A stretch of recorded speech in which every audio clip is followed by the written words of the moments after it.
Je vais profiter de ce gros 5 minutes pour vous présenter brièvement un cas de magie Internet tel qu'elle a opéré sur la photographie d'une performance de l'artiste Karen Ellen Spencer intitulée Bread Bed, qui a été très populaire sur Reddit. Comme ça ici.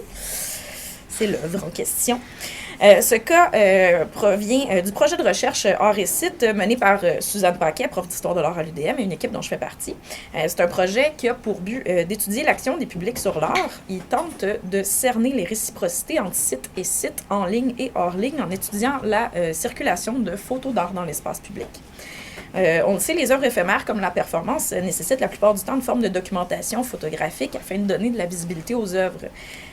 Spencer est une de ces artistes de performance montréalaises connue pour ses performances justement dans l'espace public pour laquelle elle utilise souvent de la nourriture.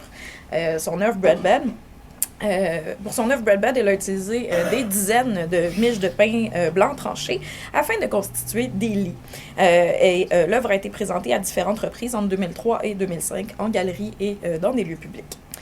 La photo de l'œuvre a fait fureur sur Reddit en 2014 dans le subreddit Things That Make You Say What the Fuck et en novembre dernier, transformée en meme avec l'ajout de texte. Ah, pardon, j'avais celle-là, présentation du groupe de recherche, pardon. Voilà, ça c'est la photographie qui a fait fureur, qui a été transformée en meme aussi. Ici, comme when you sleep on bread, you take carbs in with no work in. Et voilà.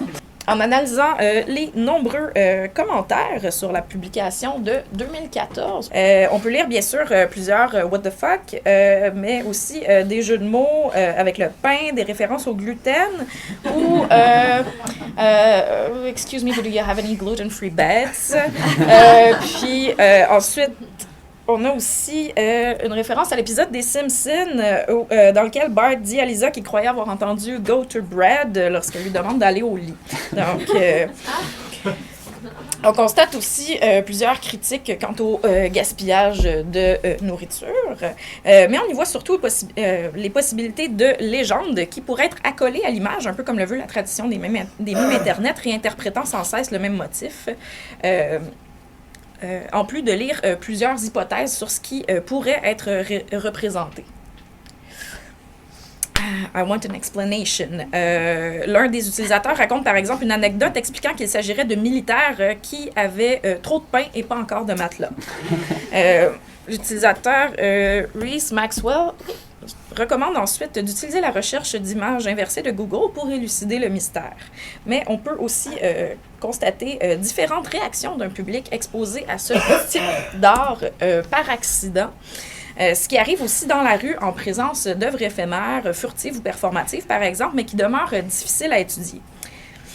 L'exemple de Bread Bed est d'une viralité certes modeste, quoique remarquable pour ce type d'œuvre relativement obscure au grand public, dont l'artiste est certainement inconnu pour les utilisateurs de Reddit qui ont commenté la photo. Mais suite à cette publication de décembre 2014, Spencer a relevé plus de 900 vues sur la page de présentation de Bread Bed sur son site. La photo a aussi été reprise avec Breadhead, une autre performance de Spencer, dans un autre meme. Qui a beaucoup circulé dans la communauté Tumblr en 2016 où il est inscrit « When you finally break up with someone who's gluten-free and you can be yourself again ». Avant de conclure, j'aimerais aussi glisser quelques mots à titre comparatif sur la photo de l'œuvre Meme Snippets de Rémi Beaupré. Allô Rémi? Une photo prise devant le Centre d'art en 2012 et publiée sur Flickr par le groupe de recherche Pour nous la faire voler et qui a maintenant sur Flickr plus de 19 000 vues. Les résultats de recherche inversés qu'on a menés sur Google ont réservé des douzaines d'occurrences de l'image sur des dizaines de sites à l'international, principalement pour illustrer des articles portant sur les réseaux sociaux. L'hypothèse qui expliquerait la popularité de cette photo, pourtant simple et sans potentiel humoristique, comme avec l'usage inhabituel du pain chez Spencer, ce sera en fait la présence d'hashtags. Il est effectivement fort difficile de trouver des photos d'hashtags, puisque cette forme écrite ne sort habituellement pas de l'écran pour être photographiée. Ces trajectoires sont donc tout à fait fascinantes quand on tente de décrire comment et par quel usage vivent les œuvres et les images dans le web.